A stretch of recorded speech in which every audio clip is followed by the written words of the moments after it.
All right, 1 second here.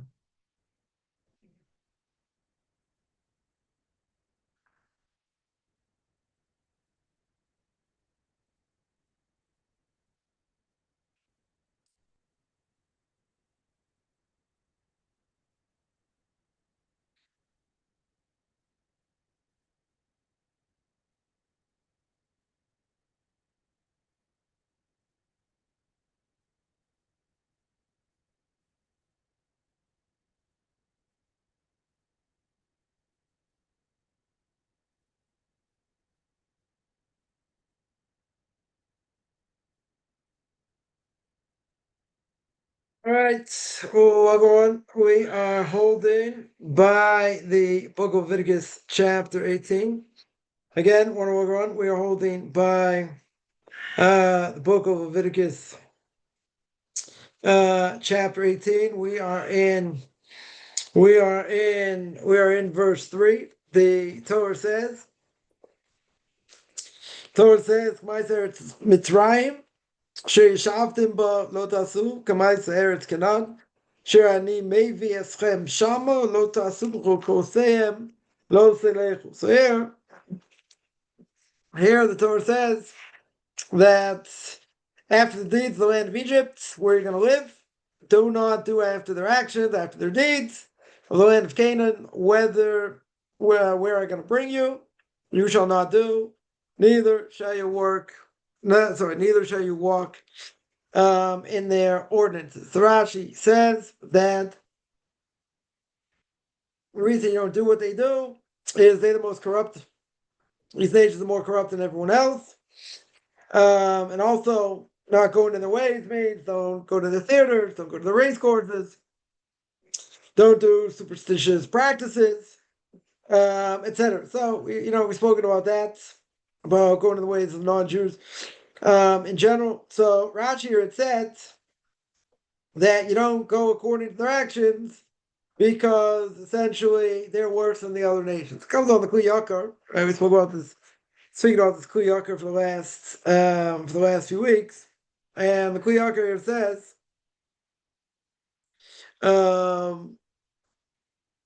he says, according to Rashi, what Rashi seems to say is that these nations are worse than everyone else, which is true. Right? They're worse than everyone else, so their ways can't go according to. But the inference would be, okay, even if you can't go according to their ways, what about other nations? Maybe we'll say other nations, you can't go according to their ways. So he says, don't make that mistake. Right? That would be a huge mistake. That'd be a huge mistake to make. So he says what it means is that Avram is told, after wanting to know God's attributes, God tells him, your progeny are going to go in a nation not their own. They're going to be, abused there, so to speak, and God's going to judge that nation. And he says, what was the whole problem? What was the whole problem over here? They dwelt in the land of Goshen, right? And the fact that the problem was they want to stay there. They didn't want to leave, right? That was the punishment. That was a severe punishment, right? Very hard to understand. When they're getting beaten and spiritually destroyed, why they would want to stay there, right? And these people that wanted to stay there, these evil people, right? The Kli Yakar says they died in the Shalosh Yemei Afel. They died the 3 days of darkness, right? And they didn't come out of Egypt. So 80% of the Jewish people don't come out of Egypt. Again, also kind of hard to understand, but what's the essence over here? The essence was they didn't want to leave. Yeah, some people didn't want to leave. So he says, on that, what does the Torah say?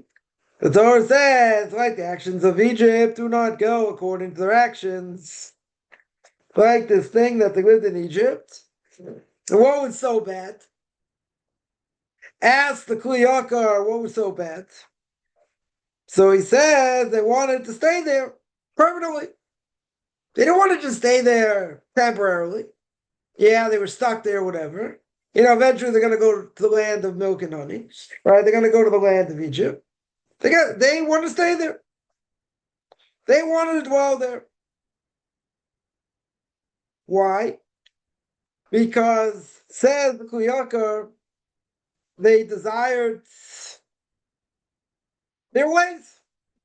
Their inclination took them according to their ways, according to their disgusting ways. And God's telling them, I don't want you going in their way. I don't want you doing what you're doing. Yeah, so therefore, since they're going in their ways, that's as if to say, says the Kuyakar, what do they desire? To stay there. They decide to stay there permanently. And the problem is that going after their ways cause them to assimilate and everything else. Everything that goes with it. So we spoke last week in detail about this idea.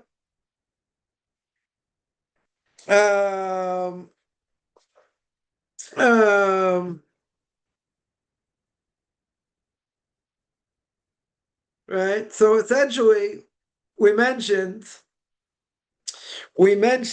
that it's kind of hard. It's kind of hard to understand because they're getting beaten there. They were getting spiritually destroyed, right? In many ways, but nonetheless, they were attached to the culture. Now, being attached to the culture is so severe that 80% of the Jewish people do not come out of Egypt, right? These evil people didn't want to leave. It's a mind-boggling idea. Mind-boggling idea. Right? The ones that came out and they saw the miracles, they got the Torah, very good. Okay, there are issues with them also, at some level. They want to go back to, what we're going to see, they want to go back, to Egypt. They miss the fish, they miss the watermelon. But also hard to understand. Also very hard to understand. But he's telling you over here that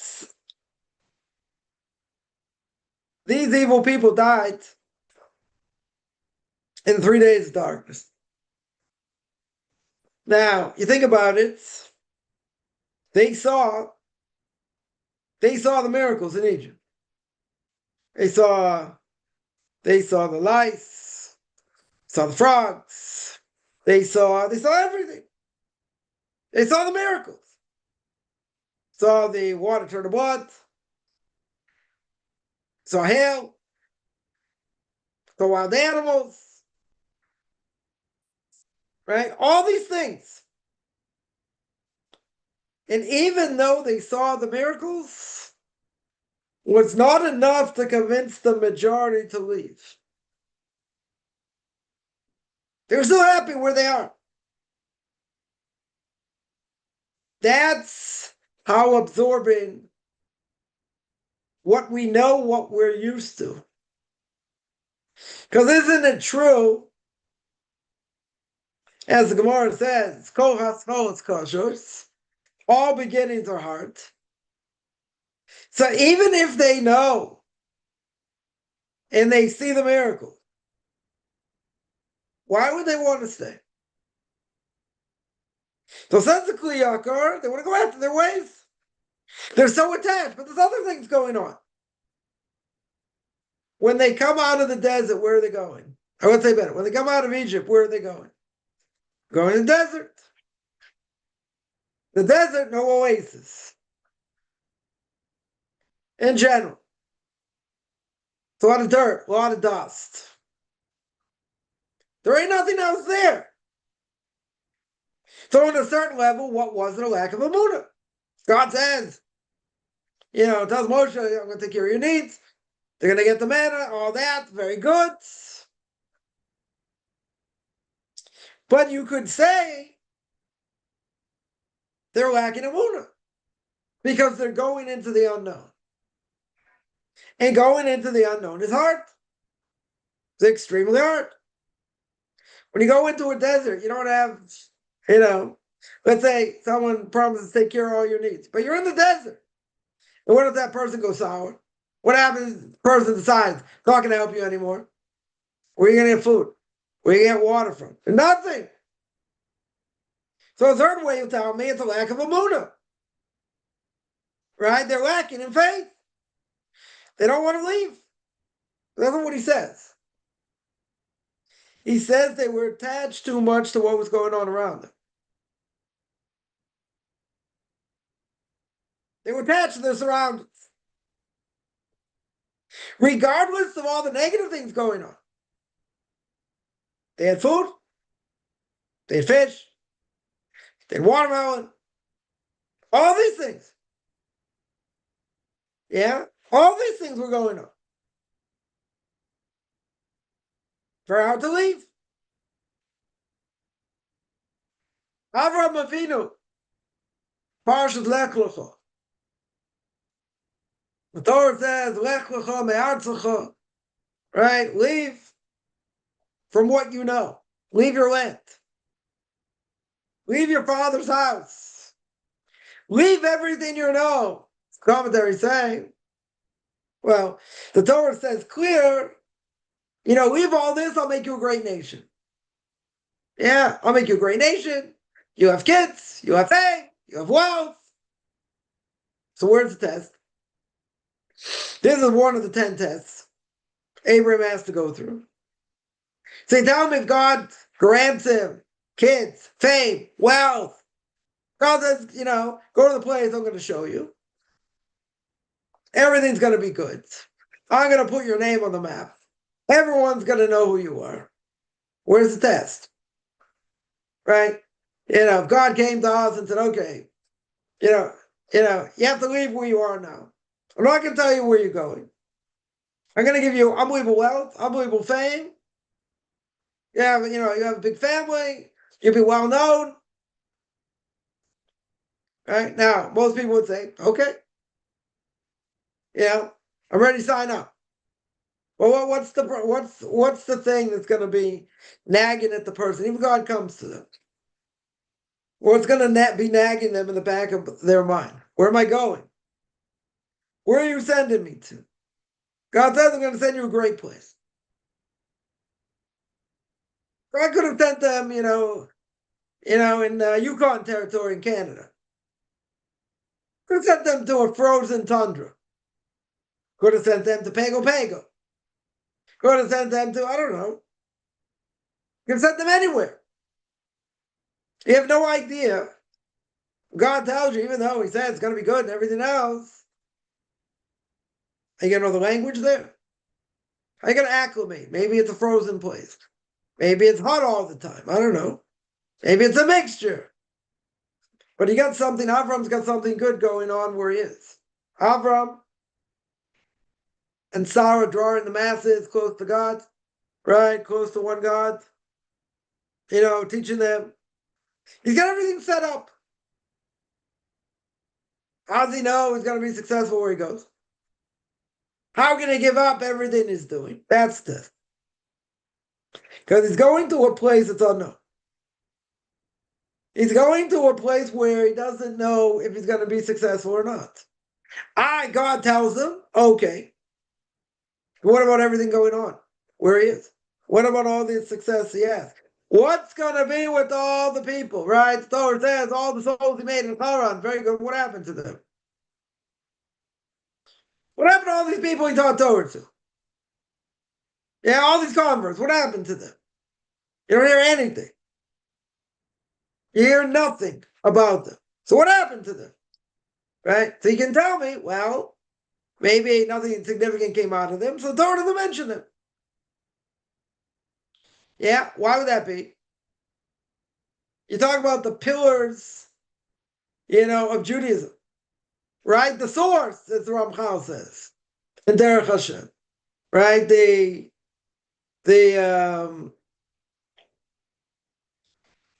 Whatever, the source. Everyone else, are branches that come from Abraham. If Isaac is a branch, if Jacob is a branch, but who's the ultimate source? It's Abraham. Very good. He's the ultimate source. He's the father of all nations. Very good. But even with all his success, God says, everything's going to be good. I'm going to take care of all your needs. Abraham doesn't know he's going to have success. He's going to have the same environment, be able to do what he's doing now. But in either case, let me answer the question, because I didn't answer the question. So what happened to all his followers? All his followers seem to fall by the wayside. Why'd they fall by the wayside? No leader. Avram, Sarah, charismatic leaders. They leave. They don't leave anyone else in charge, seemingly. So you don't hear anything about the conference. They went about their business, and you don't have a leader. You go, how strong can a person be without a leader? Without a mentor? So he sort of fell off the face of the map. And look, that's what happens when a leader leaves. Okay. But he's going to the unknown. When a person goes to the unknown and they're not sure what's going to be, maybe they will be successful, they won't be successful, how they're going to acclimate, even if they speak the same language, yeah? How they're going to acclimate, how it's going to work, they're going to get used to the culture, used to people around them. Kolas, cholos, kashus. All beginnings are hard. But God made an ultimate promise. But the test is he had to go. The test is he had to leave everything he knew. The test was, but I'm leaving everything behind. Am I going to be successful there doing what I'm doing? Now again, God assured him, I'll take care of your needs, don't worry. You'll be wealthy like no tomorrow. You have kids. He didn't have kids where he was. He said, you have kids. You have generations after you. But that's the test. The test is he has to pick up and go. So here, maybe it's not such a knock against the Jewish people. I mean, it is, but what are they thinking themselves? I mean, they're not a nation yet till they come to Mount Sinai. But even so, the Jewish people there at that time, they were comfortable in the society around them. That's what they know. Now again, you can tell me it was bad. Yeah, they got beaten. They, want to assimilate out, other things. They got too comfortable. But can we blame them? Is it possible to blame them? Now, what's the question? God's giving them a direct command. They're going to go out. Moses is going to take care of them. They're going to come to Mount Sinai and get the Torah. Why don't they follow? Why are they driven to stay where they are? Now, I want to say, listen, they're getting 3 square meals a day. Some more, some less. Yeah, their needs taken care of. They're going to go to the desert. They don't know what's going to happen. God promised them. Very good. Maybe they'll do things not to get the promise. Maybe they'll just die in the desert. Maybe. But when a person is attached to their culture, unless the culture is really bad, unless the culture is really, really bad, who wants to leave? This is what they're used to. You look in Europe, in Russia, Jews being persecuted like no tomorrow. Couldn't keep Torah, couldn't keep mitzvahs. Persecuted for being a Jew. So anybody who could get out, got out. Because they couldn't live. They couldn't live under those circumstances. You got the KGB, right, as they would say here, or the KGB, running after them, informers, this and that. You can't live. You can't be a Jew and live like that. So it makes sense they wanted to leave. Anyone, I've met a number of people, came from Ukraine. Somebody came when they were, in their teens, they came to Israel. Came to yeshiva. And someone else, I know, went to, end up going to the States. Parents went to the States. Both said the exact same thing, right? They despised being in Ukraine. despised the Ukrainians for how anti-Semitic and horrible life they had there. Yeah. They're not alone. They're not unique. Right? People grew up during that time, 20 years ago, 40 years ago, whatever it is, or more. Their goal was to get out if they could. That was their goal. Because you can't live in such a place. It's impossible to live in such a place. But at the same time, you go into the unknown. Okay. And there were people who didn't stand up to the test, got to America. Right? Work on Shabbos so you don't get paid, or you don't eat. Yeah, you gotta find a new job. That's a big test. But they knew they had to leave. Right? Because the culture they're living in is poison. It's toxic. So once they understand that wasn't, you need, you didn't be a rocket scientist to know that. Once you understand how bad it is, you do whatever you can to get out. There are people that got out. Some people, got sent to Siberia. Other things happen. But people try to get out as much as possible. As much as possible. Yeah, they couldn't live in such a place. So there are societies that make it very hard to survive there. Right? Spiritually speaking, as a Jew. So the environment is toxic. So only some people are going to be able to keep Torah mitzvahs with unbelievable mesirus nefesh. It's the unbelievable self-sacrifice. Can we blame other people who didn't want to have anything to do with Judaism? We can't blame them. Right? Can't judge someone unless you've been in their shoes. But essentially, you can't blame them. Right? Why can't you blame them? It's very simple. Because they're suffering. And since they're suffering so bad, and they're being persecuted for being a Jew, what's the last thing they want to do? Be a Jew. When a lot of people came to America, they got rid of their tefillin, threw it overboard. They don't want to have anything to do with Judaism. Judaism was about being persecuted. Judaism was about hardship. Yeah? But again, wasn't it so bad? Weren't they willing to leave if they could? Absolutely. That's no question. But at the same time, you're going into the unknown.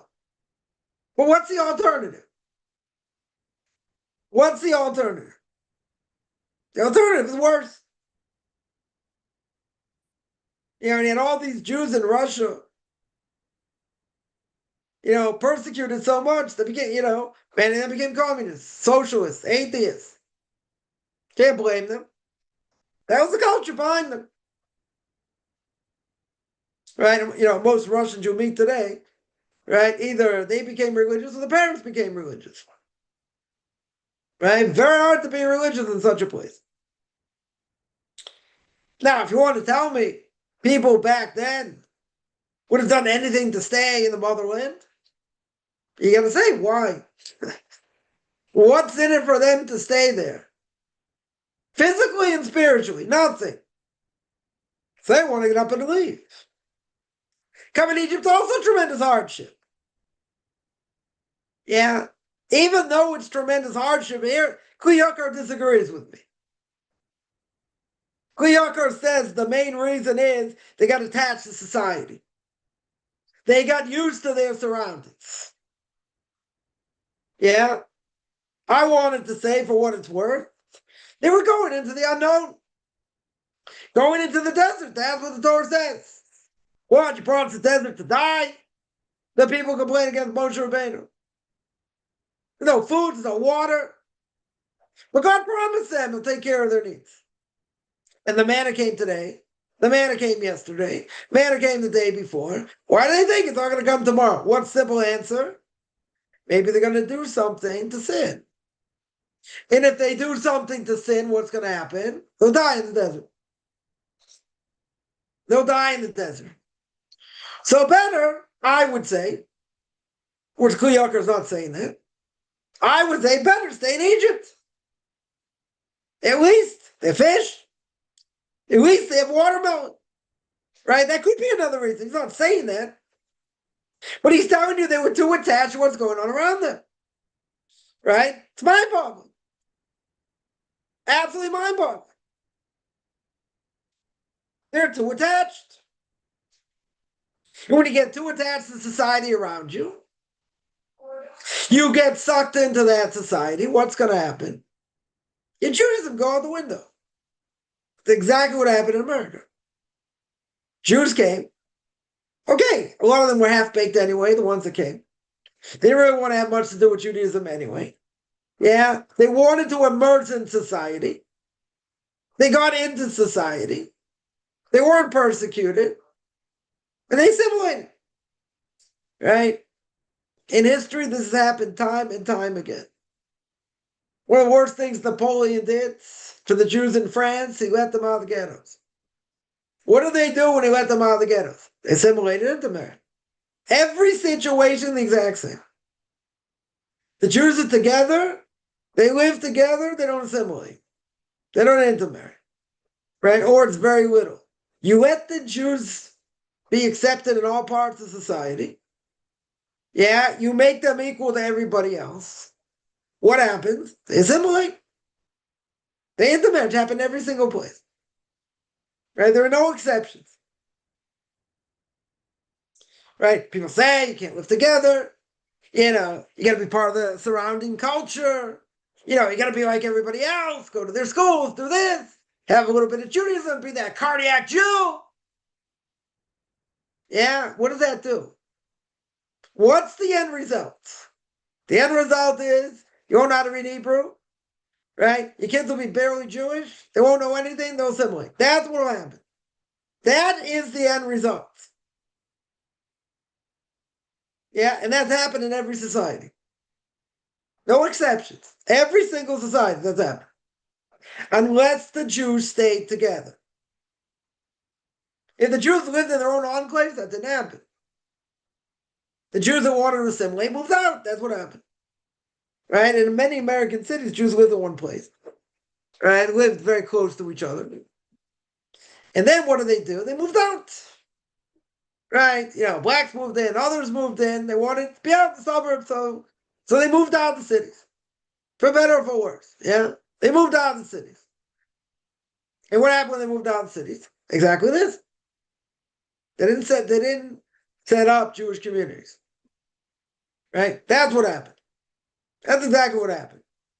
So when these great rabbis came to America after the war, or during the war, America was nothing. America was one assimilated place. For people to want to sit and learn in yeshiva was unheard of. It was unheard of. It was the only place that they didn't set up Jewish roots before they got there. Right? Yehuda goes to Goshen. Yaakov sends him to Goshen, set up schools, set up yeshivas. Right? The Jewish people go to Goshen. But they only go there when things are set up. They don't go there into an abyss. The Jews that went to America, there was barely anything Orthodox in America at that time. It was going into a spiritual abyss. That's what it was. Right? One of the only places, where Jews got to, there was no infrastructure. There's barely an Orthodox infrastructure. Right? You had to take Torah giants like Rav Aaron Kotler, blessed memory of Yaakov Kamenetsky, or Moshe Feinstein, a blessed memory, to set up real places of learning Torah. But it took decades. People thought, in the 40s and 50s, Orthodoxy dead. Dead. It's capital D. Never resurrected itself. Never. And it flourished, but it took time. Rav Aaron Kotler came on the scene, built the Shiva in Lakewood, New Jersey. And he put into, people's minds and the students' minds, there's such a thing as sitting and learning after you get married. They had a whole generation of people educated like that. Were they going to marry? Were the women going to take on the yoke of that? It's unheard of back then. In the 50s. It's unheard of. So you had a whole Beis Yaakov movement. Schools for women, for girls. They also inculcated in them this idea, married a Ben Torah. Or marry someone who's going to sit and learn for however long. But in that time, that was a huge novelty. Like, it was unheard of. And forget about the economy and all that. Doesn't matter. It was unheard of. Totally unheard of at that time. I mean, even in Europe, you had like top students learning, everyone else, trying to make money somehow. People were tremendously poor. But even so, we brought that concept to America. But it took decades to build Lakewood and what it is today. Ir HaTorah, right? City of Torah. And it's growing by leaps and bounds. Yeah, a lot of yeshivas there, girls' schools there, all kinds of things. Probably the strongest Jewish community in America. Yeah, second to none. But it took decades to build. What Rav Aaron built in his day was unbelievable. His son, Rav Shner Kagler, bless the memory, like double, tripled the yeshiva. The numbers. Yeah. They have a huge budget, okay. But like, he put it on a different level. And then they sent people from the yeshiva to other communities, to strengthen the communities. There was a revolution. This is a huge revolution, but it took time. It took time to build. You had Reform and Conservative heaven there, dragging people down a spiritual abyss. Yeah, so like this, totally unheard of.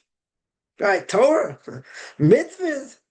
There'd be, like the Reform movement, dances, all kinds of things on Yom Kippur. Eating pork and who knows what. Dragging Judaism down. Orthodox Jews, huh? Everybody laughed. Thank God, come on, they're going to be a fossil. They're going to be an absolute fossil. They're not going to exist in, a generation. Right? A small minority. A very small minority. Very good. They persevered. Yeah, had a lot of struggles along the way. Look what happened. They flourished. In all of America, pockets of Jews. Religious Jews. Some more, some less, but where's the strength? The strength is these kohelim. Right? Let's say 10 families. 8, 10 families, whatever it is. Right? And they learn with people in the community. And eventually they build schools there. They teach in the schools there. That's how they build up these communities. Yeah, it wasn't overnight. But that whole idea is a revolution. I mean, the 40s and 50s, I mean, come on. Rav Aaron started yeshiva, I think with like 10 guys. 15 guys, I think even less, when he started. Obviously, he had a vision. Right? He had a big vision. We can't understand how great he was, but even so, it took time to plant the seeds. Because there were very little seeds, if any, when he got there. Right? The only time in history you have such a thing. Because every other community, anyone who came to whatever, there was already something there. There was already an infrastructure. When you have an infrastructure, you bring people in, you can build it. If you don't have an infrastructure, you got to start from scratch. Absolutely from scratch. Right? And Chabad does that. They go all over doing that. Now, some places will set up schools. Eventually, they'll probably send their kids elsewhere because schools don't, necessarily grow so fast or whatever. But you got to, you start with your own kids. And you bring some other kids in.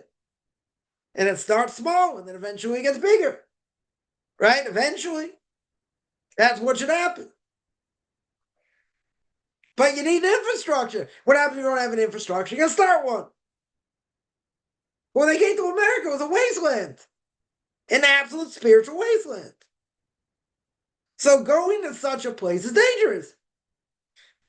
It's for sure dangerous. The Brisker Rov, when he was in Europe, when he was in Russia, and he was running away, he had to make a decision where to go. He put his best foot forward, but he thought about it. Where's the best place to go? Should I go to America? He had a way to get to America. Or should he go to Eretz Yisrael? They have to understand, Eretz Yisrael back in the day, no great sheikhs either, but there was Torah there. America was an abyss. It was a spiritual abyss. So instead of going there and trying to build from scratch, he went there to Israel. He said spiritually it was harder. It would have been much harder to go to America than go to Israel. And he ended up going to Israel.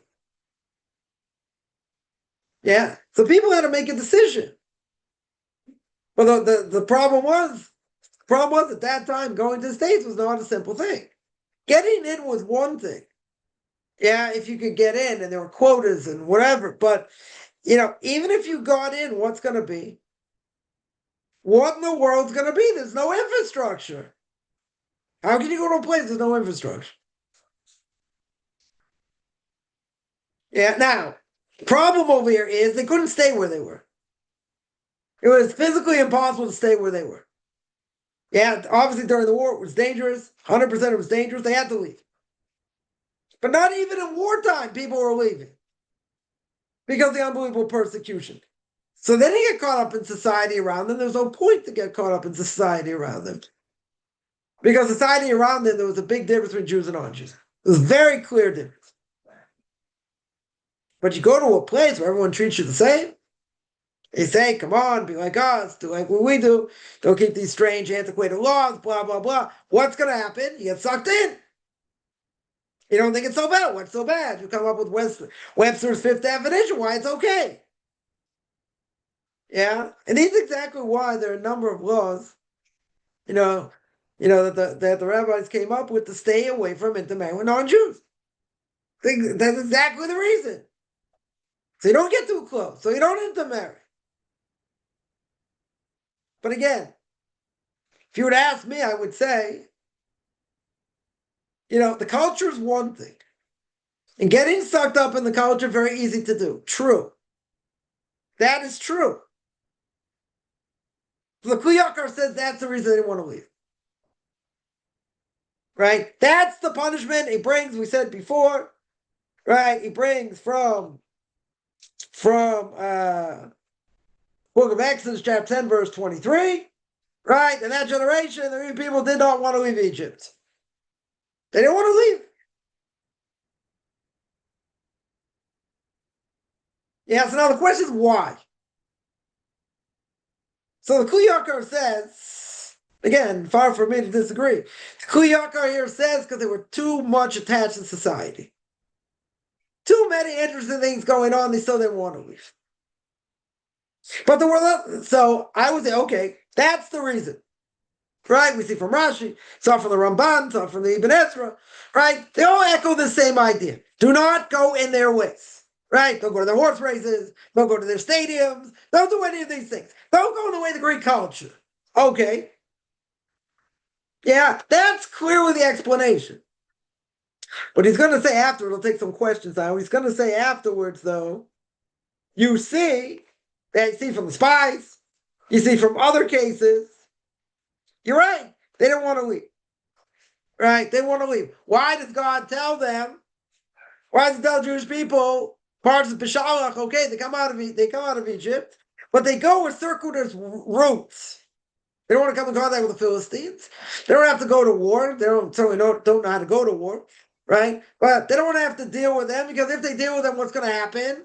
They're going to be miyayish. They're going to say, woe to us. We can't overcome them. Let's go back to Egypt.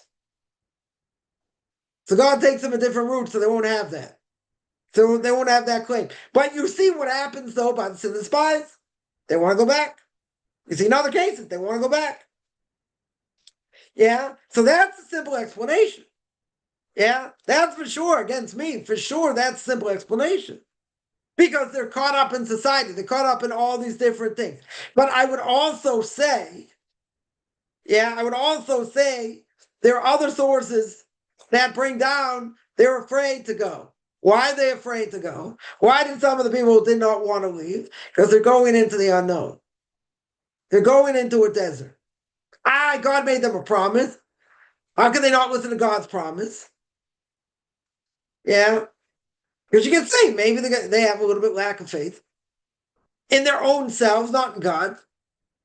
When it came to sin of the spies, they think, even though they thought we're grasshoppers in their eyes and all that, You don't think for 1 second they thought that God couldn't take care of them? God can destroy these people? Of course he could. They saw God face to face Mount Sinai. They saw all the miracles. If God can wipe out Egypt, he can't wipe out these other people. Doesn't matter if they're giants or not. He can't wipe them out. Of course he can wipe them out. He made Egypt look very silly. Extremely silly. Demolish them. He can't demolish this whole thing with the spies. These other nations. They understood he could. Or they lacking emunah. Maybe they're going to do something to sin. And because they're going to do something to sin, God's going to take away divine protection. And they're going to starve in the desert. Not based on the fact that God can't take care of them in the desert. God can do anything. He's Kol Yachol. He can do anything. If God can do anything, he can take care of the needs in the desert. 100%. Yeah, maybe they'll do something.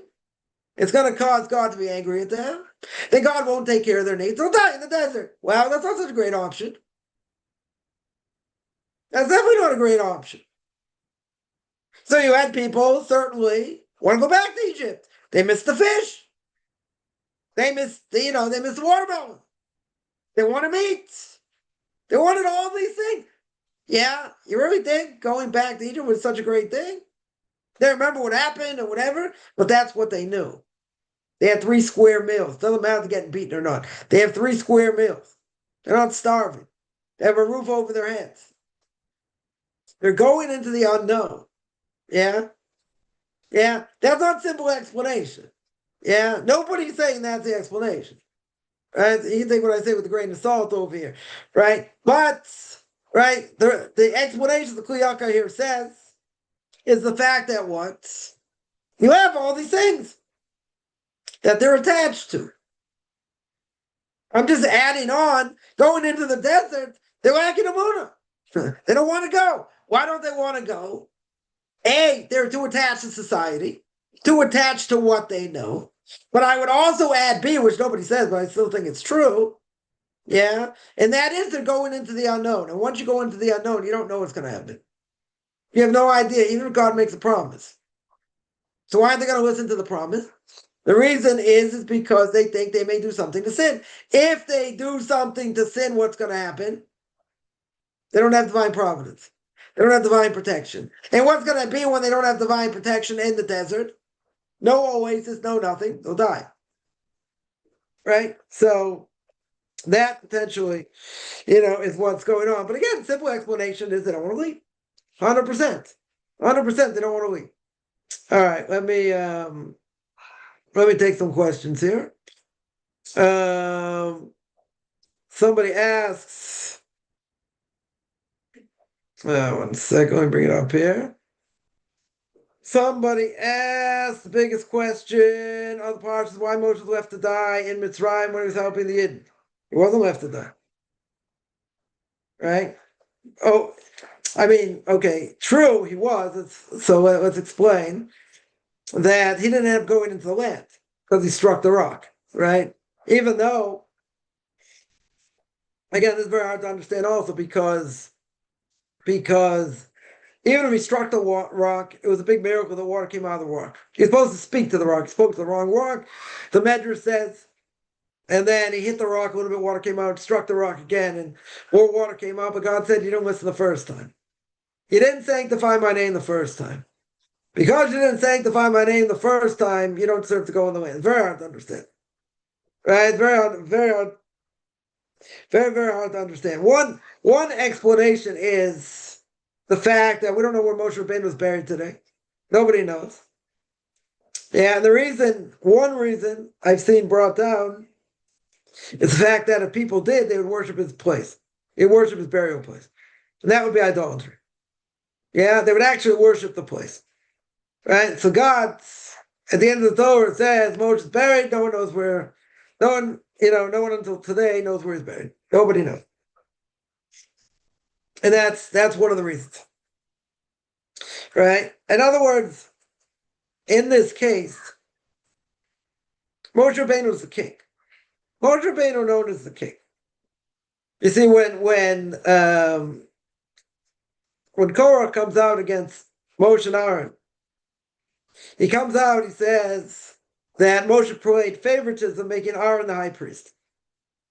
He said he has, just as good a pedigree as Aaron, and Moshe showed favoritism, and he should have been the high priest. Okay. Korach did not come out against Moshe Rabbeinu himself. Because Korach understood, if you come out against the king, and everyone understood Moshe Rabbeinu was the king, if you come out against the king, what's going to happen? They would have killed him. He understood that. They would have killed him. So instead of coming out against Moshe Rabbeinu, right, he's jealous, he comes out against Aaron HaKohen. Okay. It is a mind-boggling idea. Look at all the self-sacrifice that Moshe did. They made him take a self-accounting of all the stuff in the building the Mishkan, thinking he might have stolen something because, God made him wealthy, through the tablets. But even so, people accused him of all kinds of things. He suffered a lot through them. And with everything he did, sin the golden calf and everything else, and with all his greatness, he didn't get a chance to get into the land. Aaron HaKohen didn't get a chance to get in the land. The two biggest leaders of the Jewish people, did not go into the land. They were denied going into the land. So I'll tell you a simple explanation. Simple explanation is, or potentially, same thing that happened on Nadav and Avihu. Nadav and Avihu, there are many reasons, potential reasons, why they died. Either they brought a strange fire, right? They went to the Holy of Holies with incense, a day other than Yom Kippur, which they weren't allowed to do, or when they served, they drank wine, whatever it was. There are a lot of things potentially they did that could have warranted the death penalty. Comes along Or Chaim HaKadosh, one of the great commentaries more than 100 years ago on the Torah, and he brings down the Korban Aaron. Now the Korban Aaron says, why did they die essentially? A lot of different reasons Gemara brings and Torah brings, right? But what's essentially going on? Nadav and Avihu were very close to the king, i.e. the King of Kings. A minor infraction. Now, we could look back and play Monday morning quarterback, and we could say, as holy as Nadav and Avihu were, the Mishkan is being built, right? It's being inaugurated, let's say better. Mishkan, tabernacle is being inaugurated. When tabernacle is being inaugurated, it's a very auspicious time. Very auspicious time for spirituality. So they decided that at such an auspicious time, God's got to look the other way if they go in the Holy of Holies. Then there's the command, you can't always go into the Holy of Holies when you want, you can only go on in Yom Kippur. They should have known that. Yeah, they went against the direct command. Now, you could tell me they thought in their minds, it's an auspicious time, tremendously auspicious time. God's presence there, the whole 9 yards. Huge time for inauguration of the tabernacle. Very good. They're so filled with strong spiritual desire. What do? They take incense and they go into the Holy of Holies. Now, obviously, there's a question. Why would they think God's going to look the other way? They go into the Holy of Holies when they're not supposed to. Why are they trying to reinvent the wheel? No, God's going to understand. At their level, very hard to understand. Very, very hard to understand this. If they're very, very close to God, why in the world they think, it's such an auspicious time, nothing's going to happen if they do it. Very hard to understand. Yeah. Says the Korban Aaron over there. Korban Aaron says when you're close to the king, and you're very, very close to the king, you get burnt. You could possibly get burnt. Right? What does that mean? That means, if some lackey does something wrong, someone, I don't know, water carrier, mailman, whatever, does something wrong, maybe it's egregious, the king's not getting involved. He's going, what if his lackeys take care of them? Yeah? What if his lackeys take care of it? No big deal. But if you're second in command to the king, and you do something, even not so egregious, even something minor, something minor that for anybody else it wouldn't really matter. The king looks at the person and says, I trusted you. I put all my faith in you. And this is what you do. Again, I'm not talking something major. Something major would be obvious. Right? Obviously, they would get canned. They would get sacked. That would make sense. Yeah? But if you're telling me it's something really minor, that for most other people wouldn't even be a problem according to the king. King wouldn't even sniff at them, wouldn't even look at them. You got plenty of other messengers, take care of them. Okay. But in this case, not so. Why? Why is this not the case? The reason it's not the case is one simple reason, because they were very close to the king. And when you're very close to the king, you could get burnt on something relatively minor. Because the commentaries ask, if Moshe Rabbeinu hit the rock, isn't hitting the rock and water coming out of it, isn't that miraculous? Isn't that a sanctification of God's name in and of itself? Most people would agree. Yeah? If a person struck a rock and it flows with water, that's a pretty big miracle. Right? That would be a huge miracle, I would agree. Most people would agree. But God didn't tell him to do that. God didn't tell him to hit the rock. Not only that, Stephen would hit the rock out of anger. At his level. Yeah, God didn't tell you to do that. I wanted you to speak to the rock. And he spoke to the rock, nothing happened. So the Medrash said he spoke to the wrong rock. And then he hit the rock, and that's what happened. Seemingly a minor thing. But he didn't do what God told him to do. It's not a direct rebellion here. He did it, didn't work. Water didn't come out. Very good. So he says, okay, I'll hit the rock. A little bit of water came out. Says, that's not a sanctification of God's name. And he whacks it. And water comes out. So at his level, that's what God told him to do. That was a what do you call it? That was a desecration of God's name in God's eyes. For him. What about other people? Would that be so egregious for other people? Depends on the level. It depends how close they are to the king. But it is a mind-boggling question. After everything Moshe Rabbeinu does. Yeah, this is what happens. He can take it a step further. He goes to an inn, right, on his way back to Egypt with his wife and kids, right? And he's doing something in the inn before he takes care of circumcising his kid. So what happens? Gemara says 2 angels came, swallowed him up.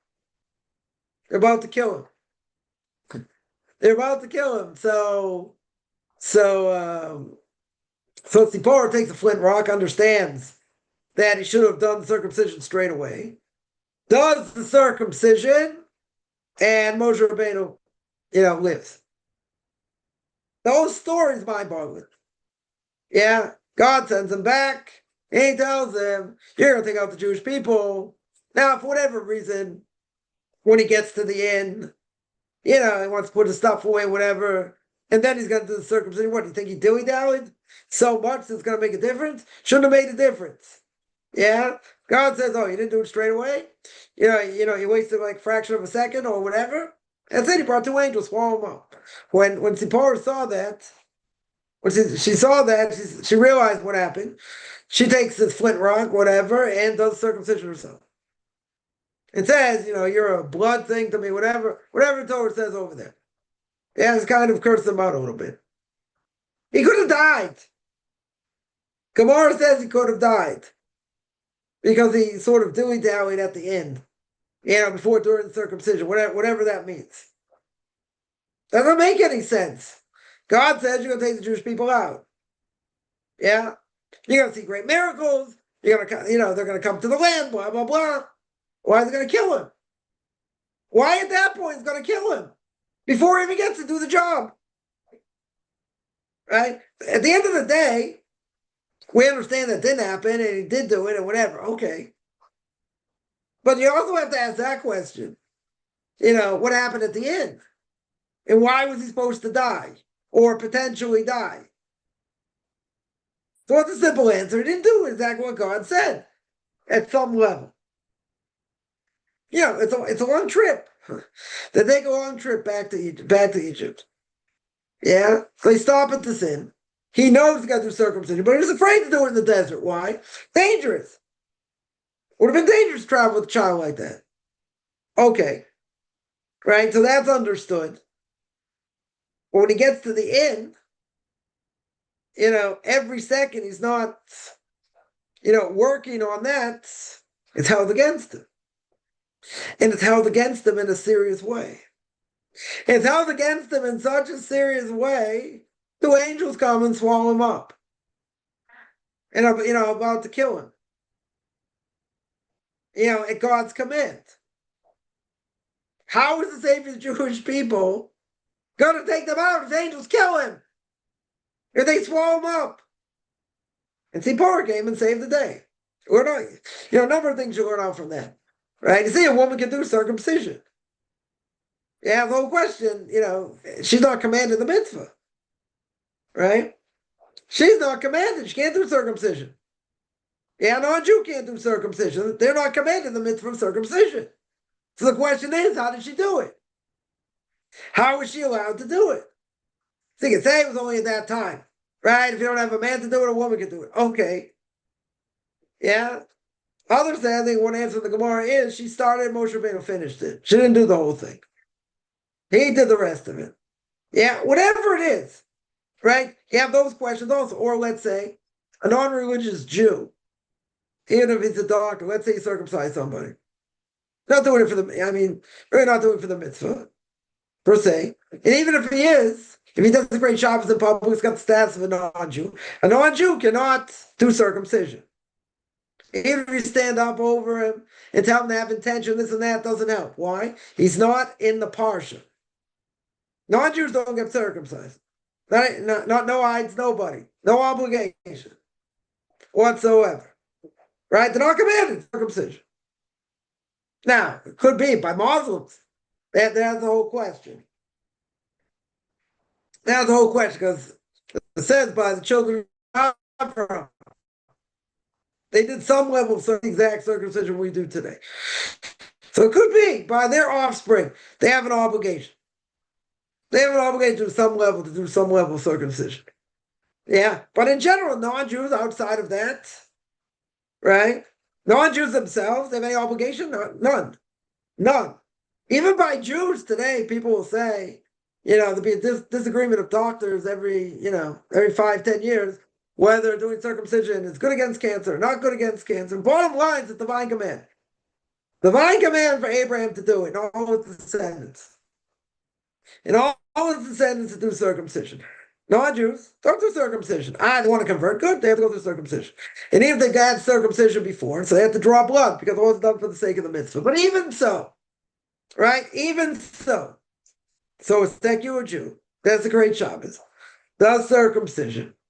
Yeah, so I remember, learning this Gemara, and I had this question: if a non-Jew can't do it, so what about a secular Jew? If a secular Jew has the status of a non-Jew because it does a great Shabbos in public, let's say, so they have certain status as a non-Jew for certain things. Now, in this case, if they do it, it's not valid. Yeah, even if they do it right 100%, still not valid. Right? So now let's say a person grows up, they become religious. Now they understand this. So now they say, okay, so you have someone religious do it. Very good. There's only one problem. There's no more foreskin. What do you do? There's no foreskin, right? We'll keep this clean. There's no foreskin. Nothing else to take off, right? So you have to draw blood. You have to do what you call a toughest dumbbers.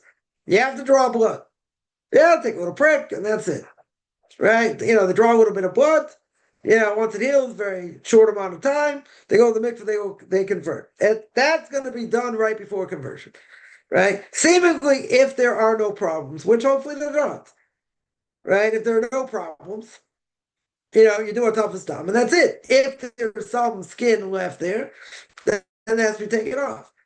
Right? So, you can have people, I don't know, 20s, 30s, whatever, and it's painful.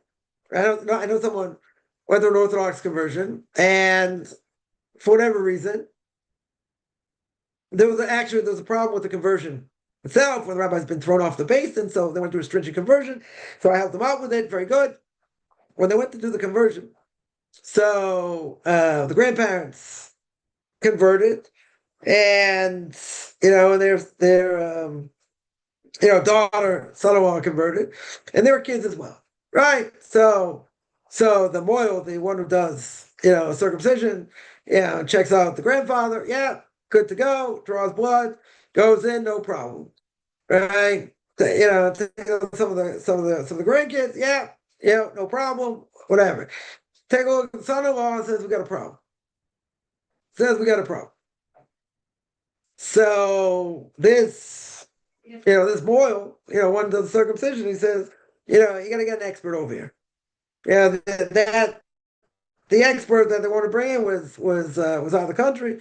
Yeah, to wait till whatever next week or a week and a half till he came back. So this boil, I asked him. I said, is it really a doubt?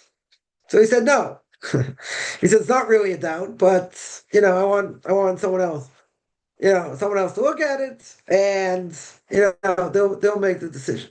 So then, he saw the rabbis screaming at me. He's like, how could you bring such a person? We're ready to convert him, and that's the whole problem because the rest of his family is converted, his wife is converted, and he's not converted, and the whole question about the status of their dishes and other things. I mean, whatever. There are ways around the problem, but here you got someone who's converted and someone who's not. Right? You got a husband and wife, not, one's converted, one's not. Even though it's a stringent conversion. Okay. But now you get a major problem. So they start yelling at me. I was like, listen, if I would have known there was a problem, I said, I would have told you straight away. I said, they went to an Orthodox basement. They went to an Orthodox rabbinical court. They were supposed to take care of it. I didn't call them up to check. I had no reason. I had no reason to check. He told me he had it done. That was it. So I figured if it's done right. And if it's done right, there are no questions. Okay. So I told them, they're still yelling at me, but I told them if I would have known this, I would have told you at the beginning that you're going to have to do something. I said I had no reason to think there was a problem. Right? No reason whatsoever. So I would tell you, Kaufman's law is if you're going to do it, you're going to do it right. If you're not going to do it, don't bother. Right? In other words, you're going to go to a top rabbinical court. You're going to go to people who know what they're doing, and there should never be any questions. Now, is that 100% foolproof? I get this question all the time. Can't say it's 100% foolproof, but I would say that, any rabbinical court worth its weight, down the line, you should have no problems.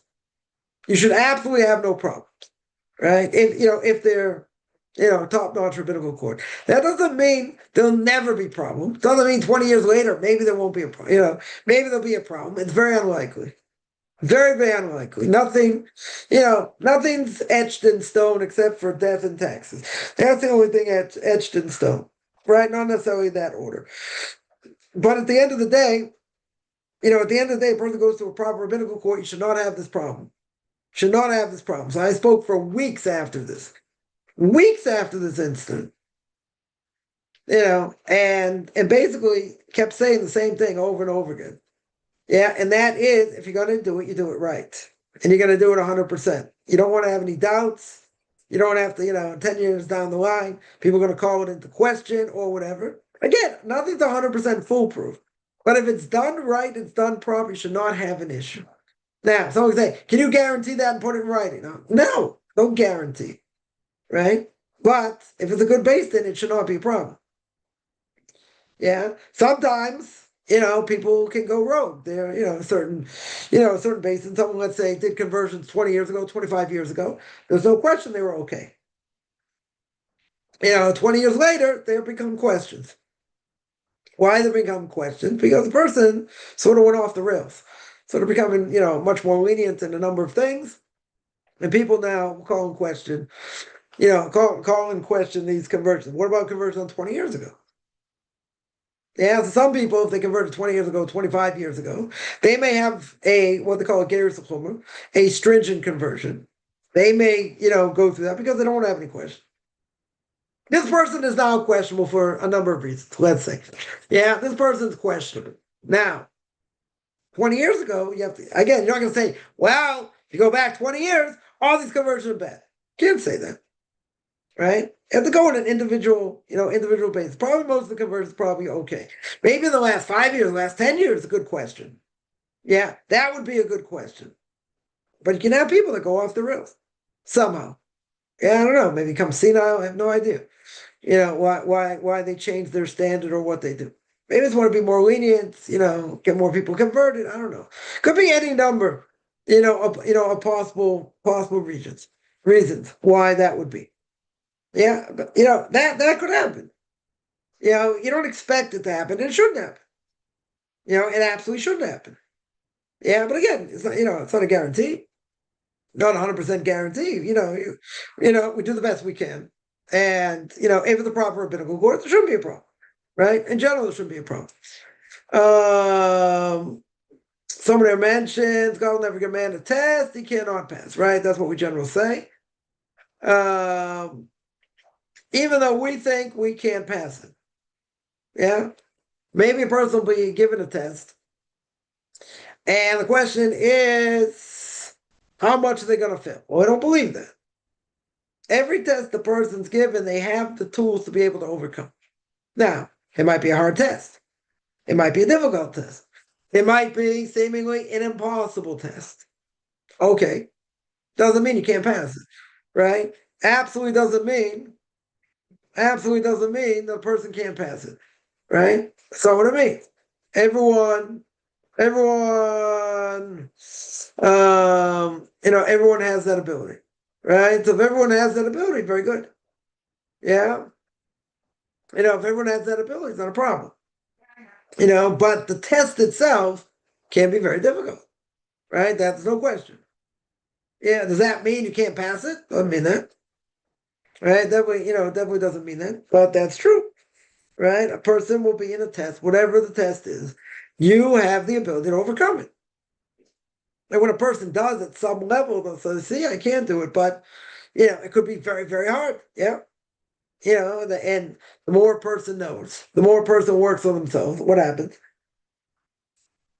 The tests become more difficult. The tests become harder. You don't have the same test year in and year out. Sometimes you do, but usually they're going to be harder tests. They're not going to be the same. Yeah, when a person went through, let's say, 10 years ago, those tests today should not be, such a big test. Some of them come back. I'm not saying not. I'm not saying you'll never have any of those tests, but some definitely may come back. But they should. But if a person's growing spiritually, when it comes, next Yom Kippur, we should be, hitting our chest for different things. Not exactly the same things. Even if sometimes, same things we still make mistakes on, or, we still give in to whatever it may be. It's a sign of spiritual growth when you've done other things wrong.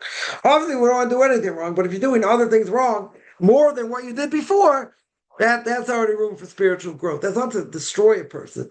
That's to make a person understand that they're holding somewhere in the world now the test is different, right? That they're not the same. Someone there mentions the evil inclination was part of the problem they had doubts. Yeah, that's where doubts come from. That the evil inclination, again, very good at what it does, right? But that's where it stems from, right? It stems from the idea that the evil inclination knows change. Break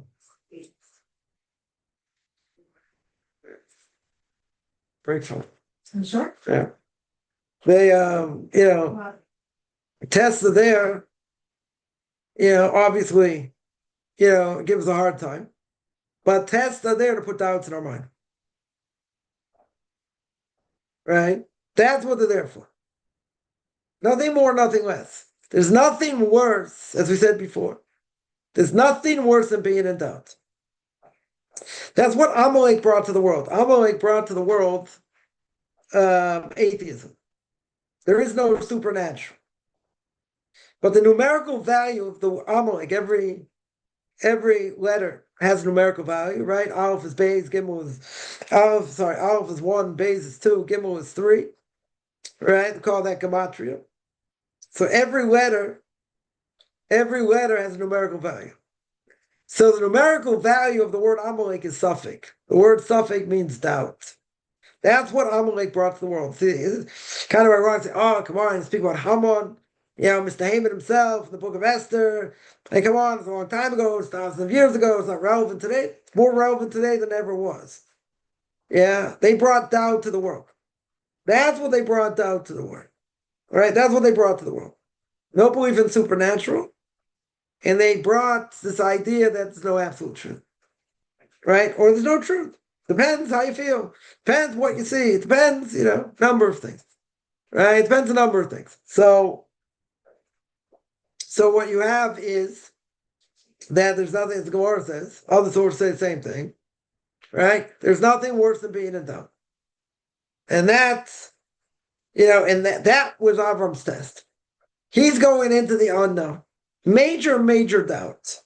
God's telling him what's going to be, promising him all kinds of things. Very good. Still doubt. Right? There's still doubt over there.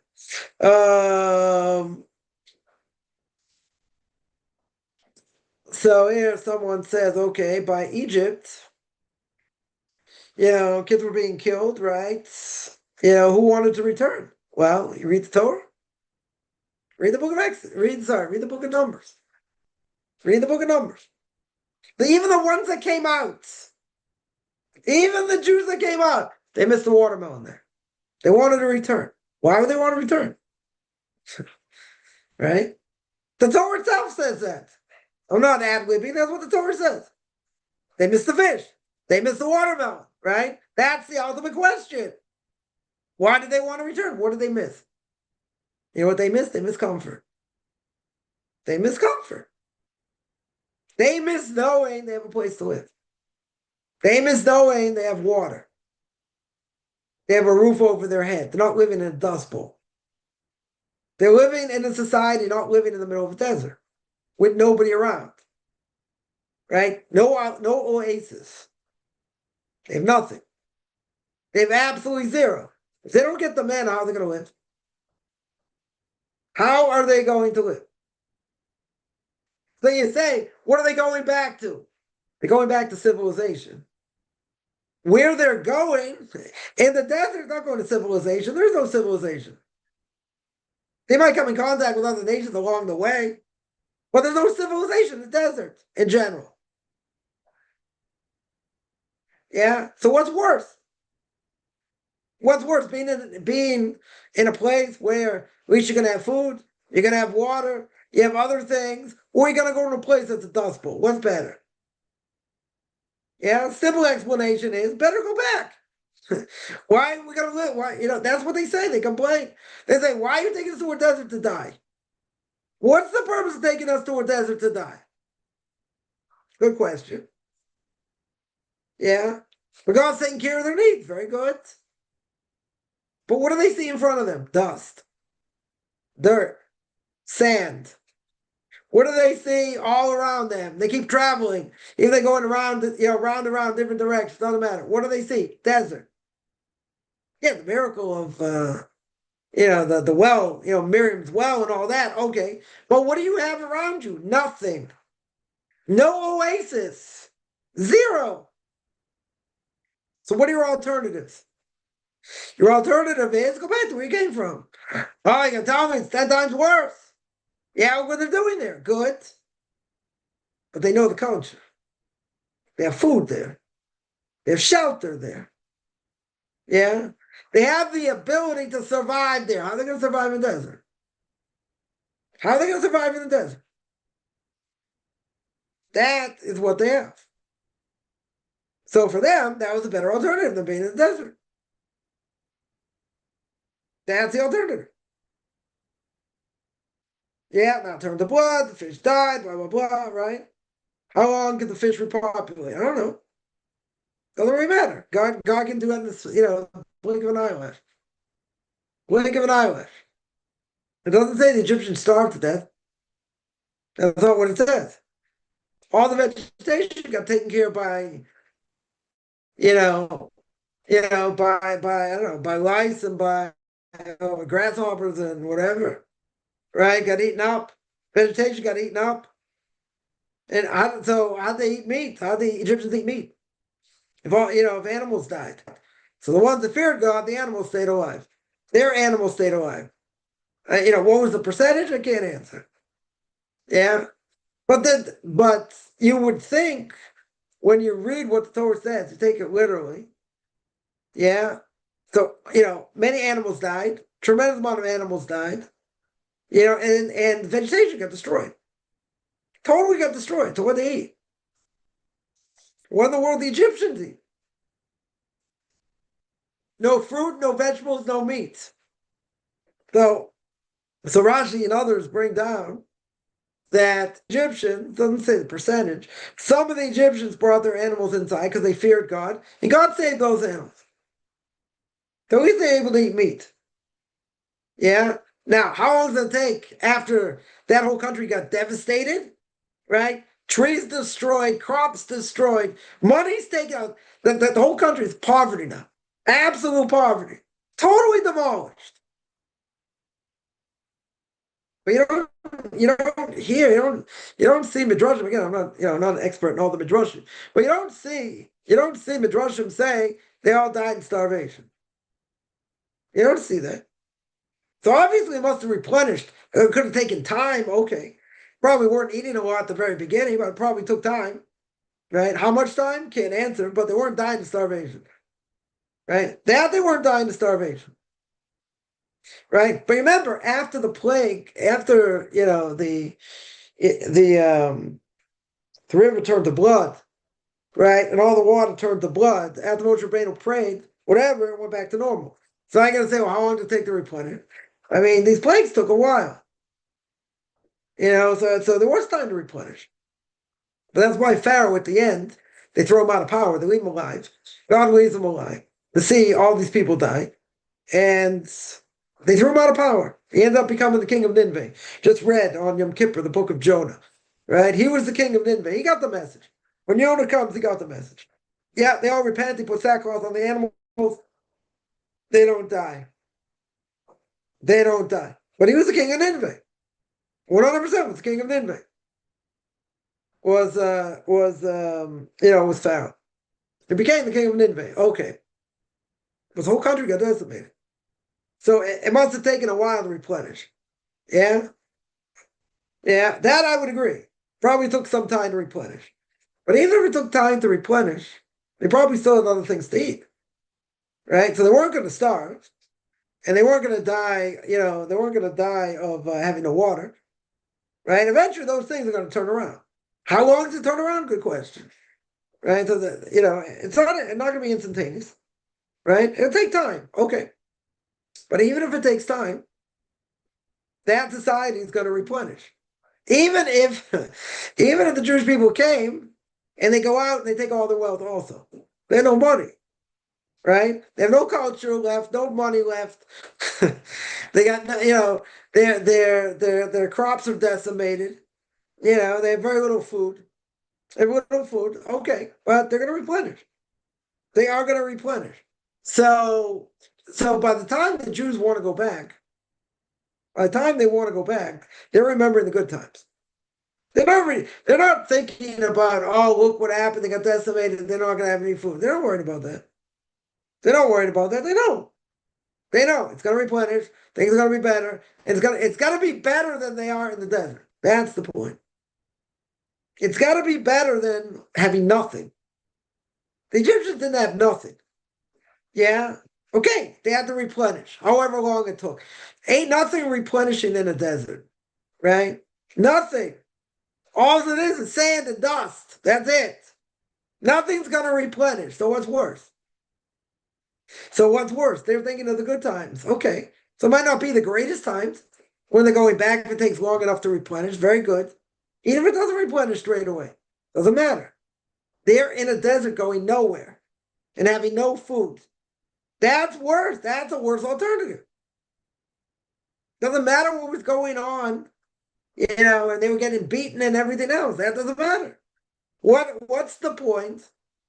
The point is that they remember the good that they had. They remember that they had plenty there. Even if they were getting, beaten down and everything else, they had food. Yeah. So they had watermelon, they had fish, they had meat, they had other things. Isn't that a better alternative than being in the desert with sand and dust? You have nothing else. You don't know if it's going to be food tomorrow. It's going to be, going to be anything to drink or who knows what. You have no idea. You have no idea what's going to be day in and day out. Just because it happened the day before or the day before that or whatever, who's to say it's going to continue? That's the point. That's some level of lack of emunah, right? And the lack of emunah is the fact that they think they may do something wrong. And if they do something wrong, it's going to cause them what? God's not going to shine his face upon them, and they're going to starve in the desert. Because that's exactly what they say to Moshe Rabbeinu. They say, you brought us in the desert to die. Wasn't that the way it looked?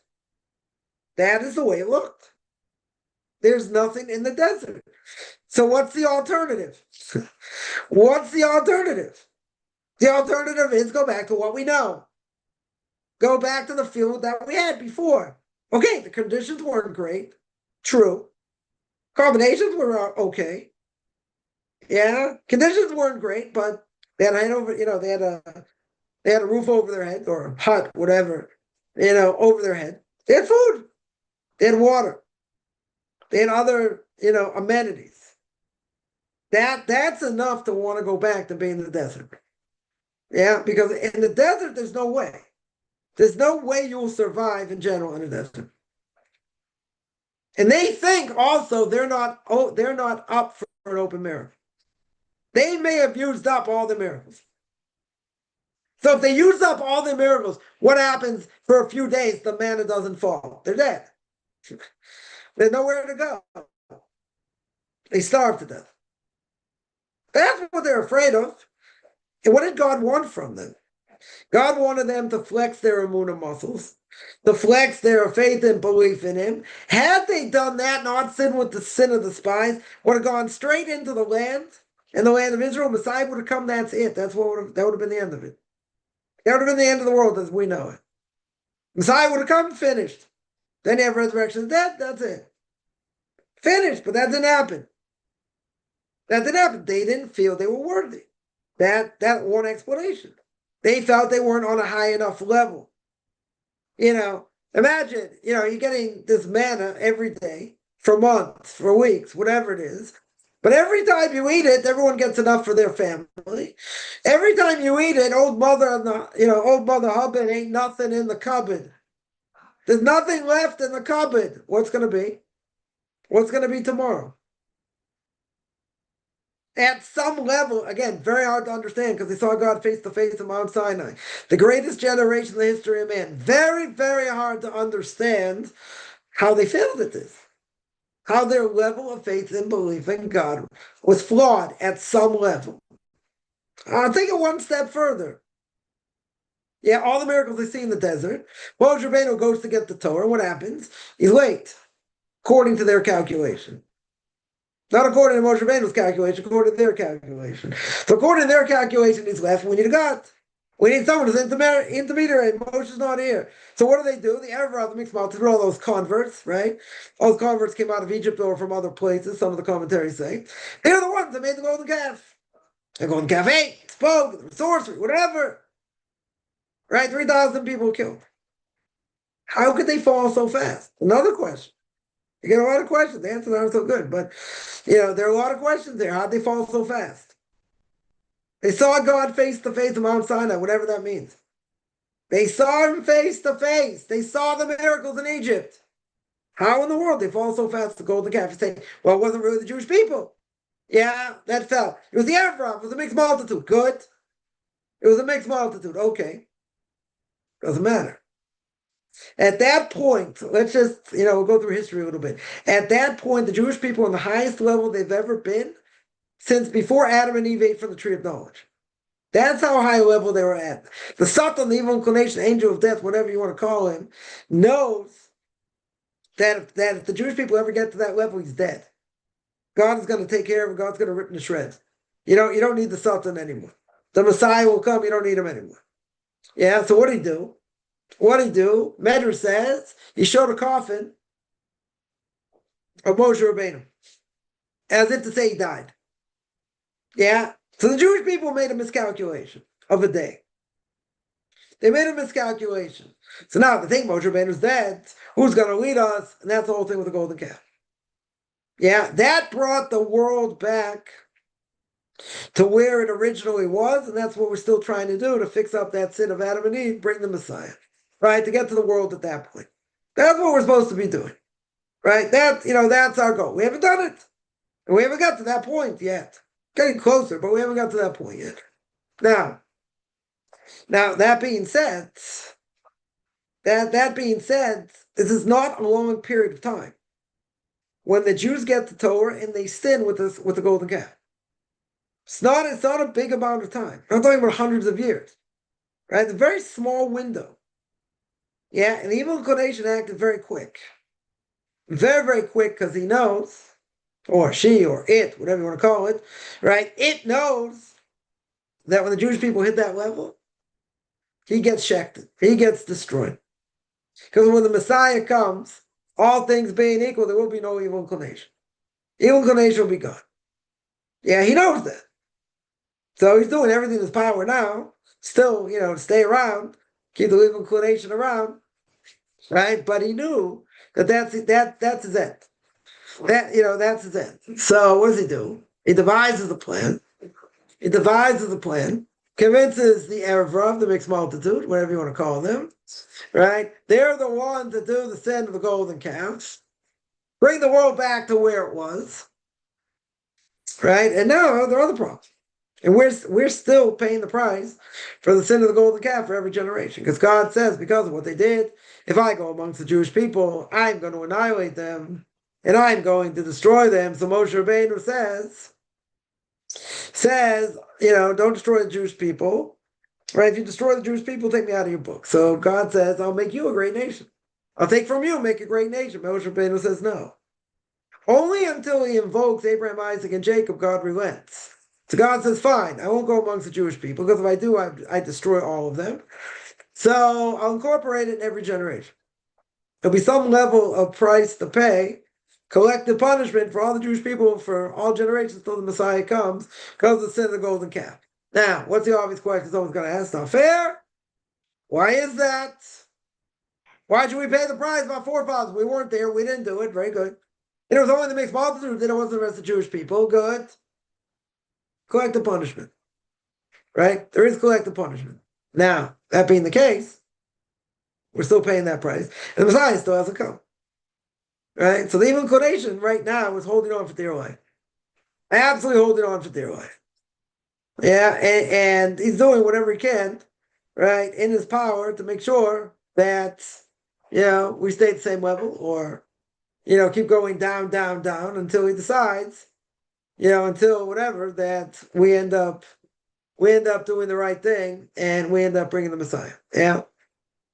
But you have to ask the question. The sin of the golden calf, the Torah is not written in chronological order. Right? A number of proofs for that. Rashi brings down many places. A number of proofs for that the Torah was not written down in chronological order. So when you read the book of Exodus, you get like 2 chapters or more from what happened of getting the Torah Mount Sinai to the sin of the golden calf. Right? But it happened much quicker. Much, much quicker. So that's an obvious question. If they hit that level, they saw all the miracles coming out of Egypt. They saw all the miracles. They saw the miracles in the desert. They saw God face to face at Mount Sinai.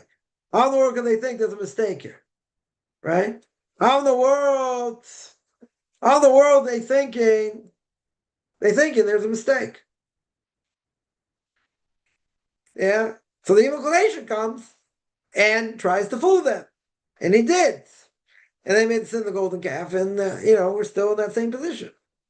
Right? But with all the miracles that they saw, and again, face value, very hard to understand. With all these miracles, is it possible they could fall so far so fast? Because people make the claim, and it's a bad claim, but people make the claim if God would open our eyes and show us open miracles, we'd all change. Not true. Someone from America came to Israel, visited the Brisker Rav, where Israel Zev Soloveitchik of blessed memory, told them exactly this. The Brisker Rav told them not true. Not true. Even if God's an open miracles, a person's only going to change if they're a vessel to change. They have to be a vessel to want to change. If they're not a vessel to change, God can do absolute open miracles, and nothing's going to happen. Absolutely nothing will happen. Why? Because you're telling me it could happen. This way could happen. That way could happen. The other way, right? We're living in a world of Hester B'toch Hester Ponim, right? Within hiddenness within hiddenness. So try and figure out how it was done according to nature, this, that, and the other thing. I gotta see is an open mirror, right? Someone tries to explain to me, during the Gulf War, back in the day, 39 Scud missiles, and they hit nothing, right? Saddam Hussein sends 39 Scud missiles, they hit nothing, right? So someone told me statistically that could happen. I'm like, it takes off his watch, probably Casio, right? Push all kinds of buttons, his calculator. I'm like, what are the odds? What do you think the odds are? I said, it's 1 in a million, 1 in 10 million, 1 in a billion. I said, you have 1 or 2 options. I said, it's either you got the stupidest people shooting the missiles, and these missiles are supposed to be very accurate. I said, or it must be God just knocking them off. I said, you don't have anything in between, right? This is before Patriot missiles were knocking them down, right? That's before they had any, anti-missile defense system. They didn't have it yet. So these missiles could hit anywhere. No way to stop them. You want to tell me 39 hit nothing? Like 0? I said, want to tell me a couple don't hit anything. Okay. You want to tell me 10 don't hit it? A third don't hit anything? He said it could happen. I said, if there's a 90% chance that's not going to happen, I'm going to be a millionaire, billionaire, right? If you play roulette and, that, red 13's coming up, 60% of the time, you'll be a multi-billionaire. 60%. I'm not even talking about 90%. So you want to tell me it's a 0% chance? I'll take the odds. I'll take the odds with all the money I don't have. I'll take those odds that'll never happen. Never. It's a 0% chance. Not going to hit anything. No building anywhere. I mean, there are plenty of populous areas here. You want to tell me they're aiming so close to down south, and there's plenty of area down south that's open area. Okay. Yeah, but they're aiming for main areas. And tell me not going to hit what? Not going to hit anything in Ashkelon. Not going to hit anything, God forbid, in Tiberias, or Tel Aviv, God forbid, or any of these places. There are plenty of infrastructure. Anyone's ever been here, plenty of infrastructure in all these places. So you're going to tell me you're not going to hit anything? There's a 0% chance. 0% chance. And if you tell me it's a 50% chance, I'd say it's a joke. You want to tell me, 18 are not going to hit anything? Really? Or 19, really? 19 are not going to, 19 and a half. 19 and a half are not going to hit anything? That's hard to believe. That is hard to believe. You want to tell me if you don't hit anything? Okay. I'll give you up to 5. I'll be generous. I'm in somewhat of a generous mood now. I'll give you 5. I ain't giving you more than 5. Right? They don't hit anything with no missiles to knock them down. That's insane. Right? But again, it's cognitive dissonance. People see what they want to see. Right? They want to see what they want to see. But that's, it's a mind-boggling thing. So with all that, says the Brisker of, you have to have eyes to see. You have to have eyes to see.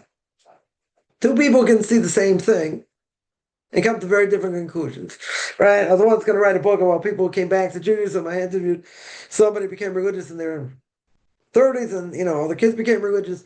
So I asked him, I said, okay, let's hear the story. Let's hear what happened. And he said, the question isn't how I became religious. He said, that's not the question. He said, the question is, I have siblings. How did we see the same things and look at them in a very different way? He said, that's the question. How did I see what I saw?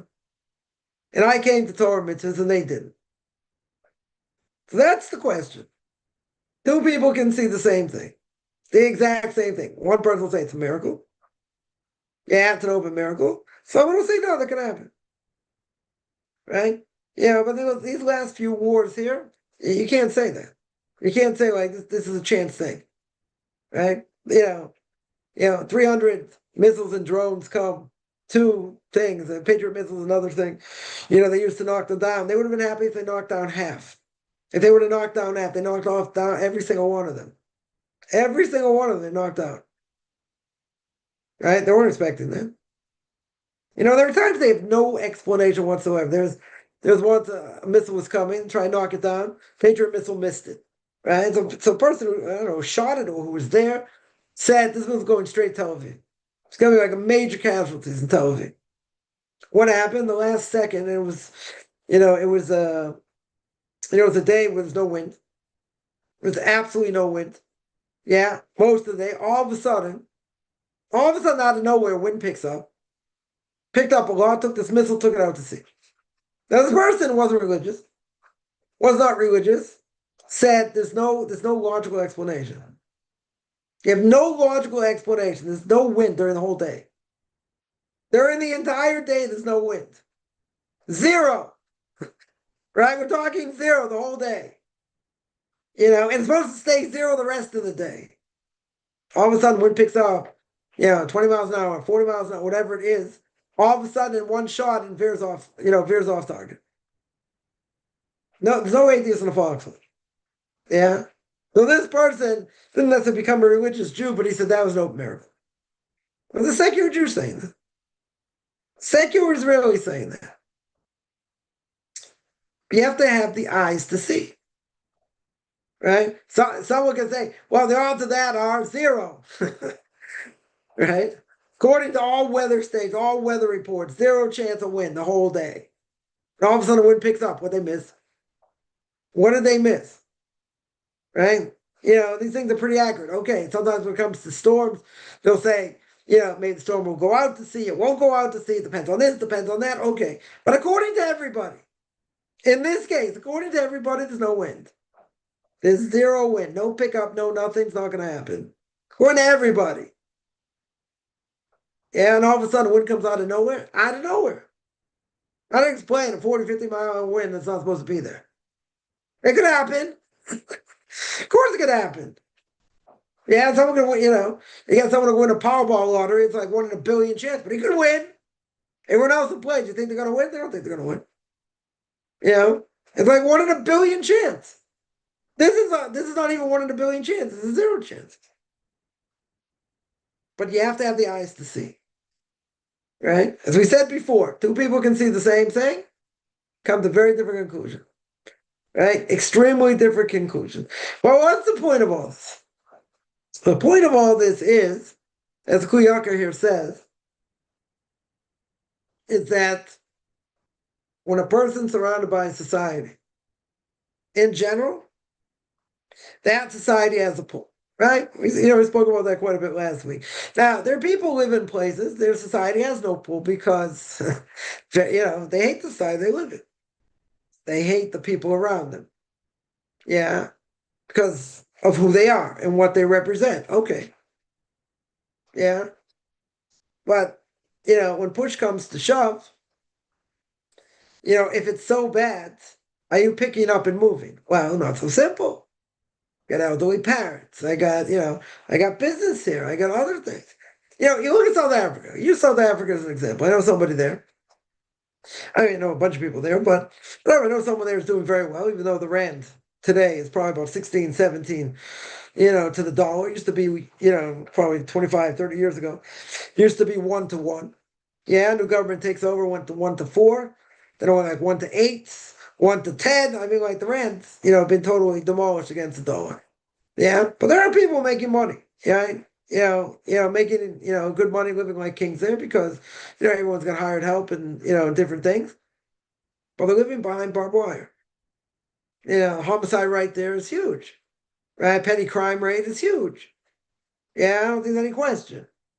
Now, a lot of Jews got out. There are a lot of Jews that left. Then whatever they took with them, they were able to get out, they got out. But why did they leave? Whole place has changed. Right? It's a dangerous place. Now, some people stayed there. Why did some people stay there? Because they couldn't leave. let's say they had elderly parents. They had, I don't know, they had other obligations here. So they couldn't leave. Or they're too sick to leave or whatever. And there are other people who are making a mint, even if it's not worth as much. If the dollar is not worth as much, doesn't matter. By their standard, they're doing very well. They don't want to leave. Now, who wants to live behind barbed wire? Who wants to live? Who would want to live in such a place? Crime rates up the kazoo and everything else. Who wants to live in such a place? Every time you stop at a traffic light, you might get carjacked. Yeah, that's the reality.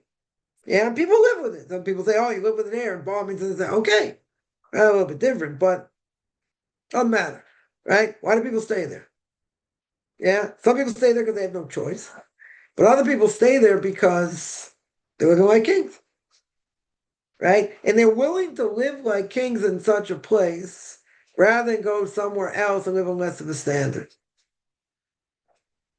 Yeah, let that sink in. They're doing it because they're too comfortable. They're definitely too comfortable. I know a number of people like this. They're not going to move. They'll never move. They want to start all over. I get it. Whatever it is. But they're doing very well. And because they're doing very well, okay, so it comes at a price. Comes at a price of other freedoms. Yeah, but essentially you're living behind barbed wire. You have security, different things. It's dangerous. Okay. What's the alternative? Go somewhere else. Start over. You don't take as much money with you. You're not living like a king. It's very hard to give up that lifestyle. Right? For South Africans to come to Israel, it's a very hard thing. It's a very, very hard thing. Some don't make it here because A, the culture is very hard here, but B, standard of living is different. They're used to living in, mansions with with a lot of help, swimming pool, other things. They're used to a certain lifestyle. When you get used to a certain lifestyle, it's hard to change. Right? Right? It's very hard to change. Right? It's extremely hard to change. Right? That's what we're talking about over here. The alternative for the Jewish people at this point is they're going into a desert. That's not so appetizing. And the reason it's not so appetizing because they have nowhere else to go. They have no food, they have nothing. Right? So the culture themselves, they're attached to. And if you look at what the Torah says, in the book of Numbers, their faith is lacking at some level. Because their faith is lacking, they miss what they have. But you ask the question, someone asked, very good. But what are they going back to? They're going back to what they know. They're going back to convenience. Convenience means I may not be happy there, and I may not be ecstatic there, but my basic needs are met. When I go in the desert, none of my needs are met. I don't know what's going to be day in and day out. They've been promised the manna, yes. God's going to take care of their needs, the clouds of glory, this, that, very good. That's all true. Except, what's going to be tomorrow? What's going to be the next day? Right? So according to what we said before, God's working on them to build up their emunah, build it up very strong. And step by step, they're going to go straight into the land of Israel. Messiah's going to come, that's going to be the end. That's what should have happened. But at some level, they failed. And when you go through those stories in the book of Numbers, right? The sin of the spies and Korach and all that, is very face value, very, very hard to understand. Because we don't know who we're talking about here. We have no idea how great that generation was.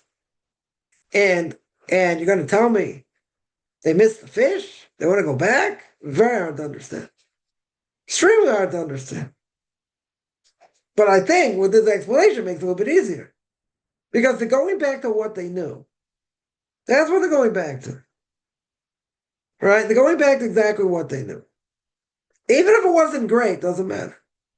Right? People, let's say, come to Israel to live. They find it too hard for different reasons, whatever it is. Right? At the end, what do some people do? They go back. Now, they're probably heartbroken they have to go back, whatever. Okay. Well, why do they go back? Because it's easier. They're used to the culture, they speak the language, they know how to finagle the system, they know how to work with the system, different things. It's a lot easier, right? The problem with the Arabs, you can make more money. Okay, you have more expenses. There are things that trade off. Okay, with all that. But they're going back to something they know. Even if it wasn't so great, or even if they understand there's going to be other hardship, okay, they understand that hardship is better, okay, with all that it comes with. And the reason is because they know the culture. As bad as it may be, yeah, there are amenities. Go to a strong Jewish community, there are plenty of amenities. Schools, girls' schools, kashrus, other things, it's tremendous. Because all these communities have grown by leaps and bounds, no question. Right? But at the end of the day, why are they going back? Do they miss the culture? Probably not. Do they miss other things? Probably not. Well, why are they going back? Because it's easier. Because they're used to, let's say better, they're used to what's going on there. Because they're used to what's going on there, they'll go back. All right, what about, all kinds of other influences? Okay. They'll take that in stride and they'll have to deal with it however they deal with it, but they realize where they're coming from is just too hard to bear. Right? For a lot of reasons, doesn't matter. Right? It's a lot to bear. So because it's a lot to bear, and this is the point, they're going back to what they know. That's not a small thing. Now, whether they're going to be successful or not successful or this or that, that's a different issue. Right? But they're going back to what they know. Going back to what a person knows is comforting.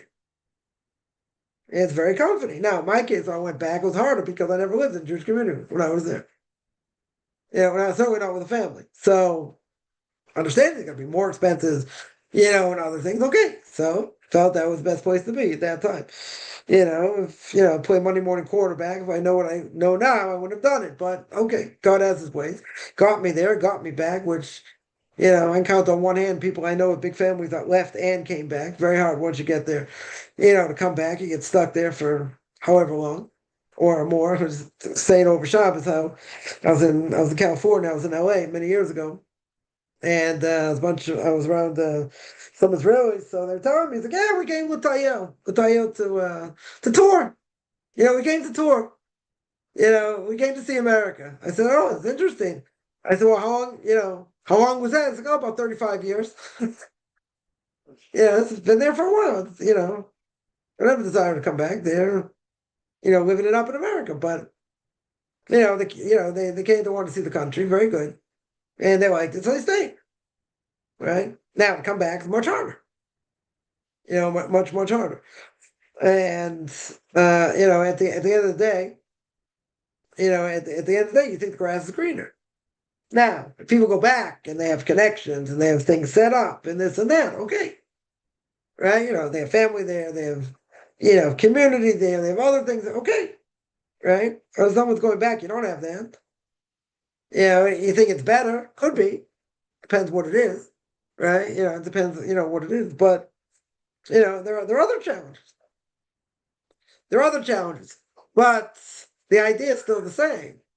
You're going to go back to what you know. I know someone who came here 25 years ago, 30 years ago, spent about 10 years here, maybe a little bit more, had it very, very hard here, right, in many ways. We're back to South Africa. Well, they're going to go to America, right? We're back to what he knows.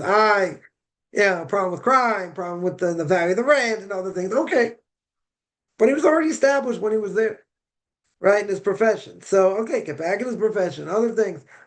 Yeah, whatever, it took some time. Why did he go back to South Africa, even though, all the craziness going on there? Because that's what he knew. That is what the culture was. Yeah, you go back to what you know, for better, for worse. For better, for worse. Yeah, they tell me the Egyptian culture was really bad and all that. Good. Right? They understood that. For sure they understood that. They don't think it's any great shakes. Well, what are they comparing it to? They're comparing it to dust, sand, and sand. That's what they're comparing to. If you tell me, they're staying in a place, there are oases there, they can travel, there are other places, very good. But they're in the desert. There's nowhere else to go.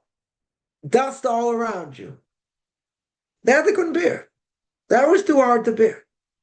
Yeah, at their level. At their level, right? We look at it and say, like, go back to Auschwitz? Like, really? Why would they even desire? Right? The Torah tells me God takes them a roundabout way. For exactly that reason, they shouldn't have the desire to go back. So you ask a good question. Why do they want to go back? Because that's what they know. As bad as it was, that's what they know. 3 meals a day, a roof over their head. They got water. They got other amenities. Okay, they're getting beaten down. Very good. Yeah. Very hard for them. Okay. So what's the alternative? The alternative is being in the desert. That's the alternative. Yeah. So now we're coming home. We're so ecstatic to be home. If they could have gone anywhere else, they would have. Yeah. If they had any other place to go, they would have gone back to Egypt. Why do they want to go back to Egypt? Go back to some other place. Yeah. Establish their roots there. Not a problem. They didn't have any other choice. Right? But God is working on them. God is baking them, so to speak. He's like begging them to work on their emunah. That's what he's doing. He's pushing all their buttons so they could go straight into the land of Egypt. But guess what? It's a hard test. It's an extremely difficult test. And God is building them, building them, building them. And they felt, we're not up to the task. We are not up to the task for that. We're not holding there. What are we supposed to do? Oh, Mother Hubbard, ain't nothing in the cupboard. What are we supposed to eat? Gotta wait till tomorrow? How do we know tomorrow's going to come? How do we know we're going to merit every single day for infinity? Yeah, that the food's going to come, that the man is going to come. And the food, you're going to get double portion every week on Friday for Shabbos. How are we going to merit that? Maybe we won't. That's also part of the inclination. They're not holding where they're supposed to. They might do something wrong, and God's not going to help them. But if they would have been strong, said, yeah, everything's going to be good. It's never going to be a problem. God's going to take care of us. Even with these giants, God's going to take care of us. If they all would have risen, I can't say risen, it's not a word, risen to the occasion, what would have happened? Messiah would have come. That's it. Finished. That would have been the end of the world as we know it. They go into the land of Egypt, everything's good, beautiful. They didn't think they were holding by it. They didn't think they were holding to that level. It's one explanation. Yeah, it's definitely one explanation. But think about what their alternative is. It's a desert or Egypt. So what would anybody choose? Say if you're strong in your belief, whatever, you say, we'll take the desert. God's going to take care of us. Not a problem. He's done it before. He'll do it again. Look what happened in Egypt. Yeah, so why wasn't their faith so strong? It's a good question. Why in the world wasn't it so strong? They saw all the miracles. They saw God at Mount Sinai. They saw the manna that fell. They tell me they're weak in emunah at some level. You have to say at some level. Because otherwise, it doesn't make sense otherwise. But they could have reached that level. God's telling them. God's pushing them. They could have reached such a high spiritual level. They wouldn't have to, travel 40 years in the desert, going around in circles. They wouldn't have had to do that. But what happened? They lacked at some level. Right? These are, the spies that went out, by the way, were unbelievable rabbinic scholars themselves. So what happened to them? What happened to all their faith and belief? Hard to answer. It's very, very hard to answer. At some level, they didn't think they were on the level. That they thought they do something to sin, they're in trouble. Same thing Yaakov said. God says, I'm going to take care of you, I'll give you bread and clothing and all that. Yaakov asked him a second time. Why did he ask him a second time? God, you going to take care of me? When I go see Esav, you already told him. God's like, what do you think? I'm hard of hearing? I understood. I understood very well. Yeah, I understood perfectly well. So why are you asking me a second time? So Rashi asked that question, and Rashi answered, you know why I asked the second time? Same exact thing. Maybe there's something I'll do in the future that potentially I may sin, and if I sin, I don't have the same divine providence. If I don't have the same divine providence, I go up against Esau, I'm toast. That's what in my language, right? That's what he said. That's what he said. Not that he didn't think God could take care of him. God already told him. So I didn't believe him. You're going to tell me, Yaakov didn't have the faith? Of course he had faith. Right? But he felt maybe it's a lack in himself. Maybe God's going to see through him. He maybe has some bad thoughts. He did something bad, maybe a little bit, whatever. He doesn't have the same divine providence. His whole family. So future generations in trouble here. Esau comes with 400 men. Could have decimated him, in theory. Yeah? That's why he splits them up. Right? He splits them up. If he kills part of them, the others will escape. Right? That the Chofetz Chaim learned, by the way. Chofetz Chaim from that learned the Jewish people will never be totally decimated. And he foresaw what was coming. In World War II, he said, even if, God forbid, Jews in Europe and Russia, get destroyed, you have Jews in other places. You got Jews in America, you got Jews in Israel. You got Jews in other places. So Judaism will survive. There'll be a remnant that will survive. Maybe not a huge number, but there'll be a remnant. Yeah, that will survive. So he understood, Chofetz Chaim understood from that, from what Yaakov Avinu did. They see, even if part of the group was killed, God forbid, the other part would escape. Right? If the other part would escape, that would be the remnant. And then they would replenish. Then Jewish people would replenish. So he said, that's for all generations. That we learn now for all generations. Right? The Jewish people will never be totally decimated. It was terrible what happened in Europe. What happened in Russia, right, during World War II, no question. And 6 million Jews killed. Yeah. Should become double. God should avenge their blood. Right? No question about it. But at the end of the day, you had Jews in America. You had Jews that escaped there. Right? You had Jews, I was going to say, you have Jews in Europe. You didn't have so many Jews left in Europe. Right? Whatever. You had Jews in South America. You had Jews in Australia. Yeah. So you had Jews around the world. It just, these Jews got killed. Tragically. So even though those Jews got killed and a significant amount of Jewish people was killed, that's true. But you have a remnant that's going to be left. You have the Jews of America. You have Jews of other places. Right? They'll replenish. They'll rebuild.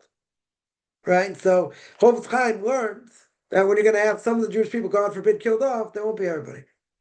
Because there's an ultimate promise. The entire Jewish nation will not be wiped out. That's an ultimate promise. That'll never change. That absolutely will never change. That being the case, there'll always be a remnant. How much of the remnant? How many be left? That's a good question. Yeah, it's a very, very good question. Right. Some say like the end of book of I think of Zechariah says, there's gonna be a huge, movement of repentance. So you're gonna have a lot of Jews gonna repent before the Messiah comes. Okay, let's see. Halavai. Yeah, halavai, that'd be true. We're gonna have a lot of people gonna get wiped off the face of the map. Right? But you have people that'll survive. There have to be people that survive. You have Jews that will survive. How many? What's the percentage? They're going to be, I don't think it's going to be a huge number. Right? So I don't think it's going to be a huge number, but there'll be a remnant. Right? Exactly what the Chofetz Chaim says. If some people are killed somewhere, there'll be Jews elsewhere. Yeah. Anyone, let me just see if there are any other questions here. All right. If there are no other questions, I'm going to sign out next Sunday. There won't be a class because of Sukkot. Probably next, no, probably just 1 week, I think. Yeah, I think just next week there won't be a class because that'll be in the middle of Sukkot. So, I do this every Sunday, 9 o'clock Eastern Time, 4 o'clock Israel Time. Anyone has any questions, find me on Facebook at Mark Chaim Kaufman, Beyond Orthodox Conversion Judaism, orthodoxconversion.com, Beyond Orthodox Conversion Judaism on YouTube. There you got videos, Q&As, Ethics for Fathers, Book of Leviticus. Want to send me an email, rabbichaimkaufman@gmail.com, RBBICHIMCOFFMAN at gmail.com. Wishing everyone a good beginning of the day, middle of the day, end of the day, and everyone have a great rest of the week and a great Sukkot, whoever is going to celebrate. Thank you, Rabbi. Shalom. All right, bye-bye. Thank you, Shavua Tov, Rabbi. You too.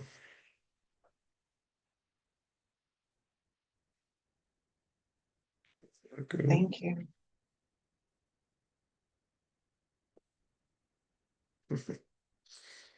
All right, one subs.